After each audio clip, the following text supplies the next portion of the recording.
everybody. Welcome back to Let's Talk Kentucky. I'm Sherelle Roberts, your host and moderator. We're here with Susan Mills, Kim Dixon, Lisa High. And joining us at the table is our good friend, Devine Carama. Hey, what's up, ladies? Glad to have you back. I'm glad to be back. So you are here to talk about Believing in Forever, which is, I'll say, one of your nonprofits, because I think you have several, and you're specifically to talk about your ongoing coat drive. So tell us about the coat drive. Yes, so this is our 10th annual A Coat to Keep the Coat Away Youth Coat Drive. We've been doing this 10 years. We've given away over 20,000 brand new coats in the first 9 years. And so this year we have over 2,000 coats requested from kids in Central and Eastern Kentucky. And so we're right smack in the middle of it, trying to meet our goal. We're close to 1,000 coats, but we got 1,000 more that we need to secure to reach our goal. Okay. Yeah. Yeah, and that's, well, one of the things we were wondering is how many coats do you have left to buy? Yeah. And what happens if you hit that number? So we're going to keep collecting. What we want to do, and we normally work through the schools, and so we get the requests from the schools, family resource centers. Once we deliver those coats to the schools, then we like to have a one-day drive where people can come in from the community and pick up coats, maybe at a school that we didn't serve, or maybe they didn't get to get their request in on time. And so we're pushing to get as many as we can, but 2,000 is our goal. And so people will be able to go to the schools to pick up the coats, or are there any other ways they'll be distributed? Yes, so the schools will distribute them. And so we only got about 2 weeks because we want to get the coats to the schools so they have time to give them to them before the kids leave for winter break. And obviously today, super cold. So we're hearing that January, February is going to be really, really cold. So we just want to make sure the kids got something that we feel is basic. You know, every kid deserves a coat.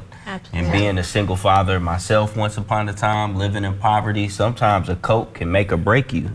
You know, sometimes it's, do I get food for my children or that winter coat? And we do brand new coats because we want the kids to feel valued, you know, tear that tag off. And so it's more than just a coat.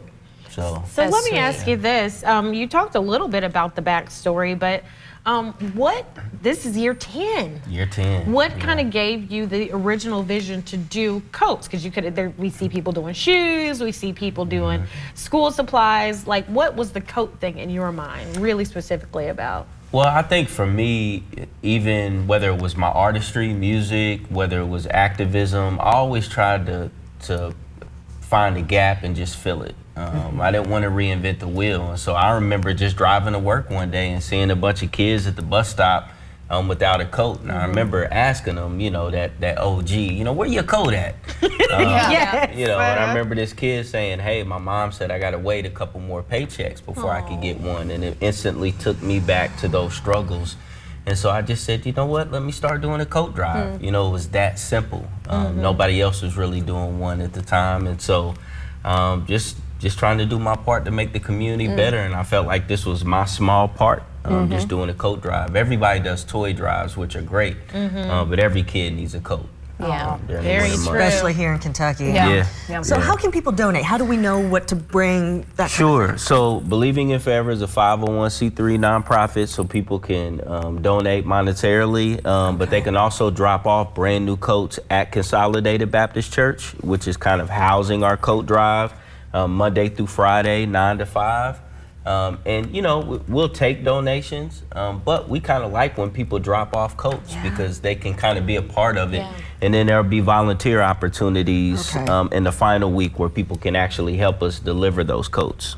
So, Wonderful. So Consolidated, just for folks who might not know, is on Russell Cave Road. Yep, 1625 Russell Cave Road, I think right next to the public library. It is. Out there. Yep. Well, Devine, thank you so much for coming in and talking about